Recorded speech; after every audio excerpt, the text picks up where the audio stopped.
125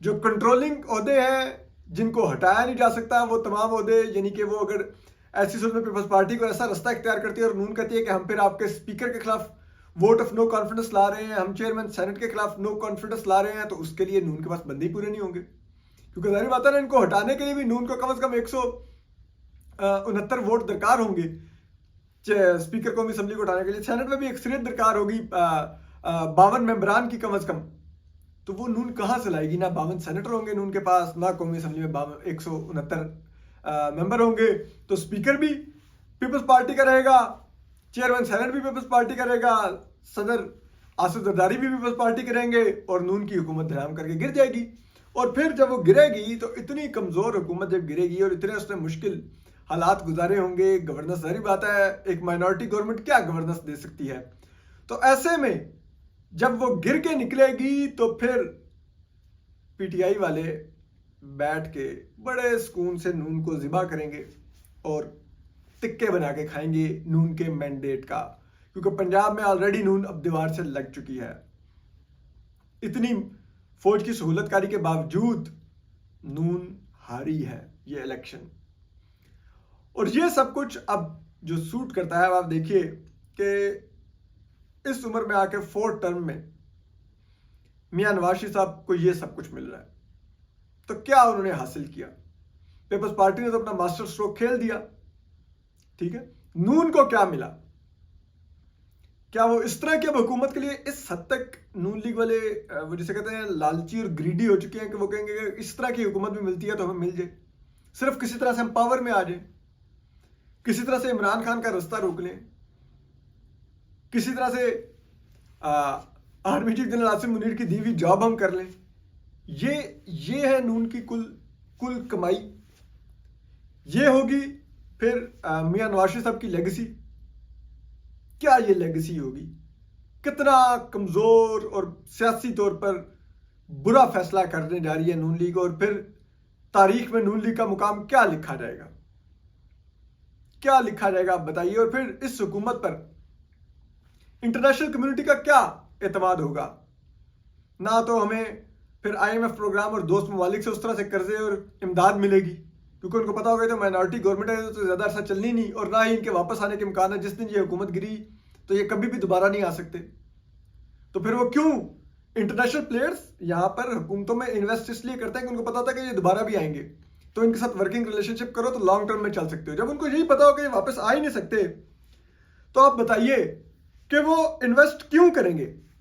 تو کوئی بھی نہیں کرے گا.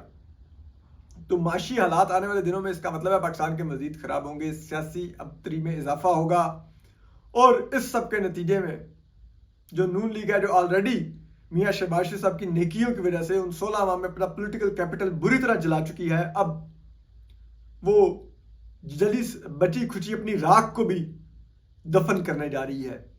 اور پیپلز پارٹی نے بڑا اسمارٹلی نون لیگ کے تابوت کو کندھا دیا کہ آئیے اب بابا کو قبر میں اتارنے میں مکمل مدد کریں. یہ ہے ہوا. اب آگے چیف جسٹس قاضی فائزہ صاحب، وہ بھی کیونکہ اس الیکشن چوری میں پوری طرح سہولت کار ہیں، ملوث ہیں، جو انہوں نے بلہ چھیننے والا فیصلہ دیا ہوا ہے آرٹیکل 17 کے خلاف. تو وہ آج کل بڑا بولے ہیں. ایک تو انہوں نے متروکہ وقف املاک کے کیس میں انہوں نے جو ان کے حکام تھے ان کو ڈانٹ پلائی، اور انہوں نے جب سر کہہ کے باتیں انہوں نے کہا مجھے سر مت کو، یہ سر کیا ہوتا ہے؟ مطلب I don't know chief justice Qazi Faez اس قسم کے ریمارکس کیوں دیتے ہیں بینچ میں بیٹھ کے. یہ اس قسم کی کیا حرکتیں ہیں؟ مطلب کبھی کسی کو کہیں گے کہ تم نے اس DSP کے نام کے ساتھ صاحب کیوں لکھا ہے؟ یہ فلاں وکیل اپنے نام کے ساتھ سردار کیوں لکھتا ہے؟ کیا ہے یہ آپ کا مسئلہ؟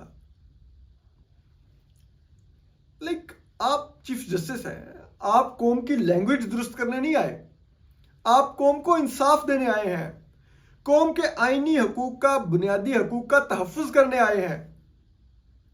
اس چیز کا تو آپ نے بیڑا گرک کر دیا، بنیادی اور آئینی حقوق کا، ایک پورا الیکشن رگ کروا کے. اور یہ آپ بیٹھ کے لوگوں کی لینگویج درست کر رہے ہوتے ہیں. مطلب خدا کا خوف کریں. اللہ نے اگر آپ کو یہ منصب دے ہی دیا ہے اور اب آپ اس منصب کے وہ جو آپ جس قسم کے آپ نے فیصلے دیے ہیں لائق تو آپ نہیں رہے، لیکن چلیں ٹھیک ہے، آپ نے 25 اکتوبر تک کنٹینیو تو کرنا ہے نا، تو تھوڑی گریس ہی شو کر لیں. کچھ 4 لوگوں کو انصاف ہی دے لیں. آپ بیٹھ کے اس قسم کی ہیڈ لائن اپنی بنوا رہے ہوتے ہیں اور پھر آج غصے میں تھے کہ جی وہ یہ جس کے ہاتھ میں موبائل آ جائے وہ خود کو صحافی سمجھنا شروع کر دیتا ہے اور یہ خبر لگا دیتے ہیں, خبر کر دیتے ہیں اور پھر سمجھتے ہیں ہماری ذمہ داری ختم ہو گئی. قاضی صاحب انتہائی معذرت کے ساتھ آپ بھی چیف جسٹس بنے ہیں, آپ نے ایک بدترین فیصلہ دے کر ملک کا الیکشن پورا چوری کروایا ہے, ٹھیک ہے. اس کے بعد جو ملک میں ہو رہا ہے, جس طرح ہارس ٹریڈنگ کے, ہم نے پہلے بھی کہا تھا اپنے جہنم کے دروازے کھولیں ہارس ٹریڈنگ کے, پی ٹی آئی کے امیدواروں کو آزاد کر کے. اب وہ جو منڈیاں لگ رہی ہیں اور جس انداز میں الیکشن کمیشن الیکشن رگ کروا رہا ہے, آر او سے جس طرح رزلٹ چینج کروائے جا رہے ہیں, تو آپ کی بھی ذمہ داری وہ 13 جنوری والا فیصلہ دے کے ختم ہوگی تھی. اس کے بعد جو ملک میں جو ہو رہا ہے آپ کی کہیں اس میں ذمہ داری نہیں بنتی. آپ بھی تو دیکھیے نا آپ کی کیا ذمہ داری بنتی ہے. اس ذمہ داری کے لیے آپ بھی تو جواب دیں ہیں نا. کس کو جواب دیں آپ؟ آپ کہیں گے میں تو انٹچیبل ہوں, جانا تو سپریم جوڈیشل کونسل چلے جاؤ. سپریم جوڈیشل کونسل ہم صحافی تو جا نہیں سکتے, ہمارا کام ہی نہیں ہے یہ. نہ ہمارا کام پٹیشنیں کرنا ہے, نہ کسی کے مشیر بننا ہے. وہ تو آپ کے ٹاؤٹ ہیں, وہ آپ کے مشیر بنے ہوئے ہیں آج کل, اور وہ ٹاؤٹ اپنا تو کافی بھلا کر گئے ہیں, آپ کا بیڑا گرک کر گئے ہیں. تو کریں موجے, آپ اس کو کہیں آپ کو ڈیفینڈ کر لیں اب یہ جو کچھ آپ کر رہے ہیں اس کے اوپر. تو بہرحال تو برائے مہربانی آپ انصاف کرنے کے لیے منصب پہ بیٹھے ہیں. آپ بہت فرسٹریٹ ہو رہے ہیں کہ یہ موبائل جرنلزم, کیونکہ آج کل سب سے زیادہ تنقید آپ پر یہیں سے ہو رہی ہے نا. مین سٹریم کو تو ملٹری اسٹیبلشمنٹ نے کافی حد تک ٹیم کیا ہوا ہے کہ قاضی صاحب کو کچھ نہیں کہنا. یہ جو ہم انڈیپینڈنٹ جرنلسٹ ہیں یہی بول رہے ہیں نا, تو آپ کو یہ بہت برے لگ رہے ہیں. تو اب تھوڑا اپنی اداؤں پر بھی غور کیجیے, تھوڑا برداشت کیجیے. اب آپ کی 25 اکتوبر ریٹائرمنٹ کی ڈیٹ تک یہی چلنا ہے. 25 کے 23 اکتوبر ہے, تب تک یہی سب کچھ چلے گا. اب وہ جسے کہتے ہیں نا, وہ آپ نے ہی کہا تھا کہ اگر کچن میں گرمی برداشت نہیں کر سکتے تو کچن سے باہر چلے جائیے. تو اب پھر یا تو اب آپ نے چیف جسٹس رہنا ہے تو پھر سب کو برداشت کیجیے اس گرمی کو, کیونکہ یہ آپ کے ہی کیے ہوئی حرکت کی وجہ سے اب آپ کو محسوس کرنی پڑ رہی ہے. اور اگر نہیں کر سکتے تو پھر بجائے فرسٹریٹ ہو کے اس طرح کے ریمارکس دینے کے, یا تو گھر چلے جائیے یا پھر ڈائریکٹ ہمیں پروسیکیوٹ کر لیجئے. جے آئی ٹیز کے پیچھے مت چھپیے. اپنا خیال رکھیے. اللہ حافظ.